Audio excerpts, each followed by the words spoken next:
This is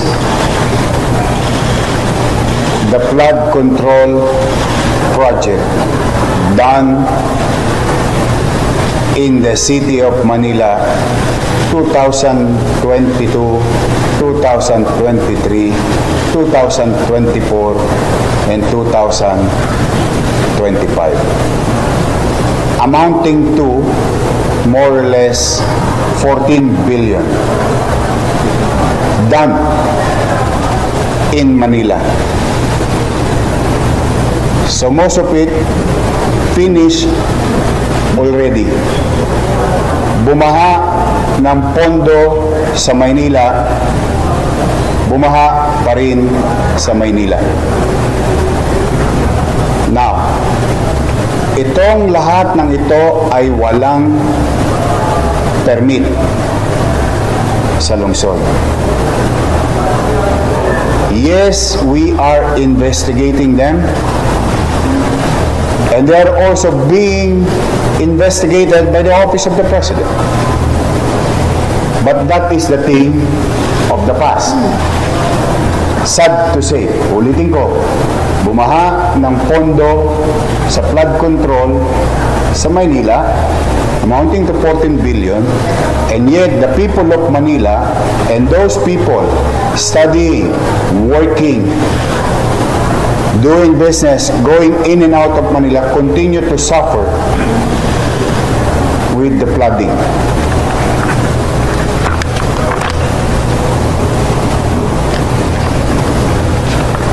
Gusto niyo malaman per district?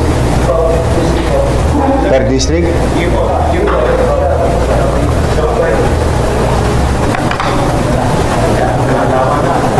Ginala.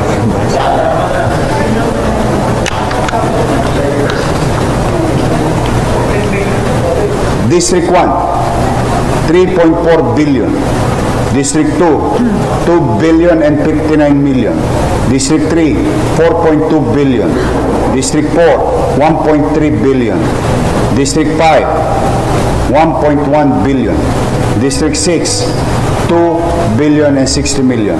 Total of 14 billion, 313 million, 132,309 pesos and 12 centavos from project allocation for the year 2022, 2023, 2024, and 2025. At malamang sa hindi, kulang pa yan. Kasi ang lahat ng ito ay kinuha lang namin sa website ng Pangulo.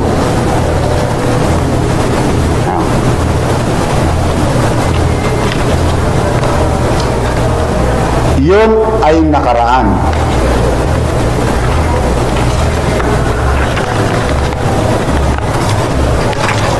Ngayon may bago pa.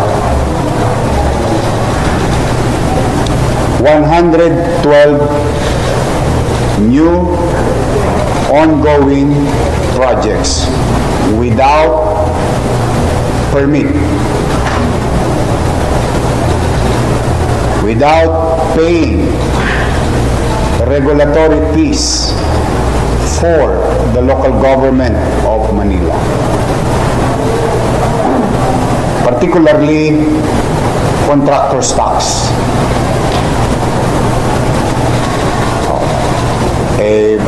Pag ordinaryong tao nag-a-apply ng demolition permit, pag ordinaryong tao nagpursigi, makaipon, papaayos ang bahay, kumukuha ng building permit, and they pay regulatory fees like what you call contractor's tax under the Manila Tax Ordinance. These are ongoing. We'll send you a copy of this. And yung mga binanggit ni Pangulo na mga kumpanyang paborito, nandito rin. Kayo na ang humusga. Konti-konti lang po ito. Random. 145 million, 97 million, 140 million, 94 million, 80 million, 142 million, 141 million. Kadikit-dikit pa yung numero. 141 million. GLC ulit. Ang daming GLC. 141 million, 94 million, 94 million, 140 million, 142 million. Mukhang paborito nila yung 140 million. Kasi tinitingnan ko lang naman random lang. So this is ongoing. And we continue to investigate. Now, hopefully, after today, they will learn a very good lesson. As I have said before, again and again, welcome kayo magnegosyo sa Maynila. We welcome development in Manila. Immaterial of political color, as long as you follow simple procedure. Ang masakit yung pagka-ordinaryong tao, hirap na hirap kumuha ng permit sa Maynila o sa local government. Pero pagka malalaking kumpanya, parang binabaliwala nila ang pamalang sila. So, we are investigating that. Yes, Sian. Last question from Sure. So, right now pa lang po, Yorme, sino ang Pilipinong dapat sisigin sa pagbaha sa Maynila? Well, as far as ayokong pangunahan ng Pangulo sa investigasyon na ginagawa. I think they have more resources to tell the people who is liable or not, who've done projects properly o baka meron ding guni-guni. If I may borrow the words of the President. No? But first things first, yung para muna sa aming mga taga-Maynila. Mauna muna ang taong bayan. Nagagamit ang building na iyon sa pangaraw-araw na pamumuhay ng komunidad sa Santa Cruz. Biglang nawala, napagkaitan ang mga taga-Maynila. That is my obligation. Hopefully, someday, somehow, magkaalaman din kung sino ang mga taong may kapabayaan. For now, it's very clear from your city government of Manila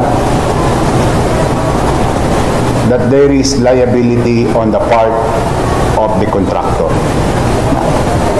There are hundreds more, or a little over another 100 contractors doing infrastructure projects from the national government. Of course, we'll go after them. The same banana.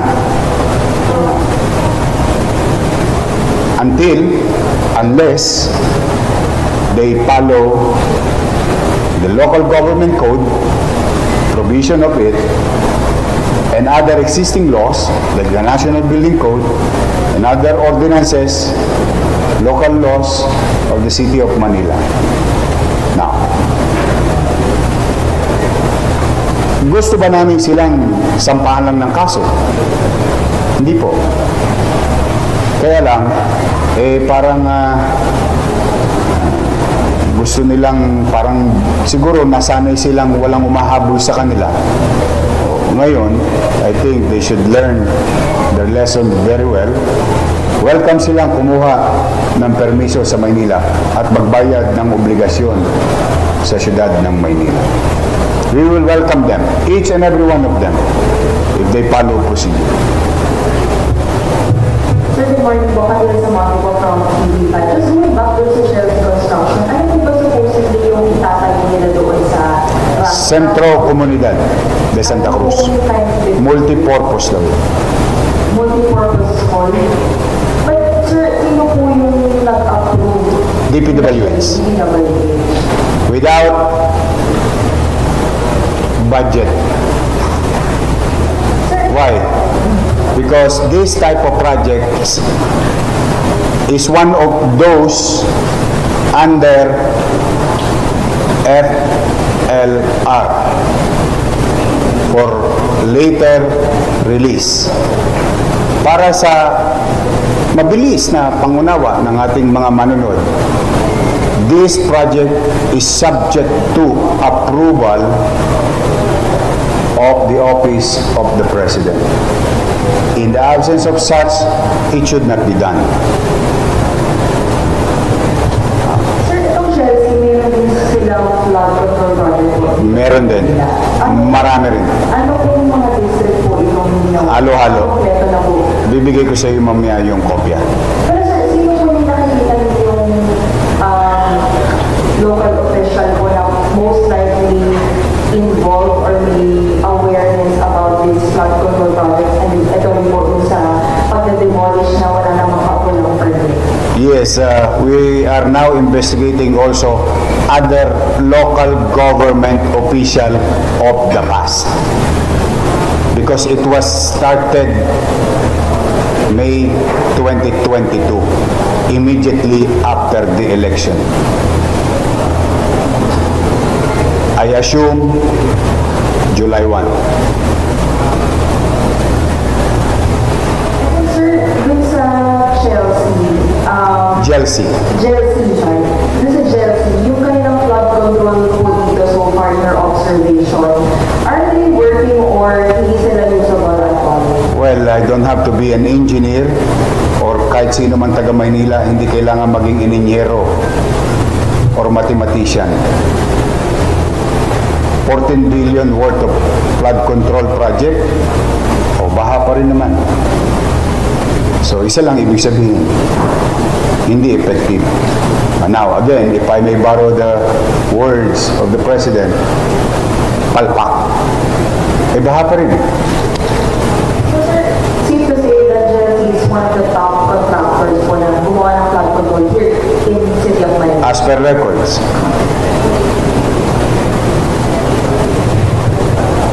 Edward is po sa People's today. Doon sa And civil case na isasapan yun sa contractor, mag-claim kayo ng damage. of course, Magkano? so far 10 million. Pero mas gusto kong gawin nila ulit yun kung sakaling sila'y mapatunayang may sala. I don't want to be ahead of myself. They are now accused. If they are guilty, then I will let the court decide on the matter. But we have a solid case. We have solid evidences. And it's available and it will be furnished, we will furnish the respective, the office of the city prosecutor's office today.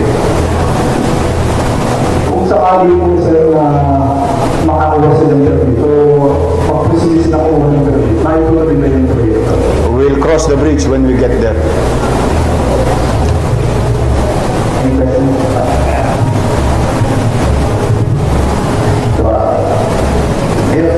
Anything na rin. Ito rin last week. Talagang nagkaitin yung pakpakan ng Joel. May pang growth para yung na promoter na for the sake of Saka na yun. Political lang yun. Today is what we are after is to fulfill our obligation. Tupdin namin ang aming obligasyon sa taong bayan. Pasilidad ng taong bayan, obligasyon ko itong proteksyonan. At kung kinakailangan maibalik o maituloy, then we'll cross the bridge when we get there. But today is about the grave violation of a corporation doing projects from the national government.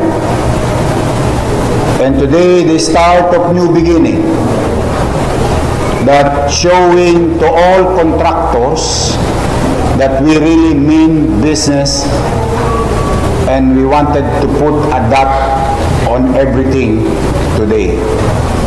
If they will not comply, all those mentioned in the records, they will suffer the same thing what GLC Construction and Supply Company will suffer. And walang holy cow.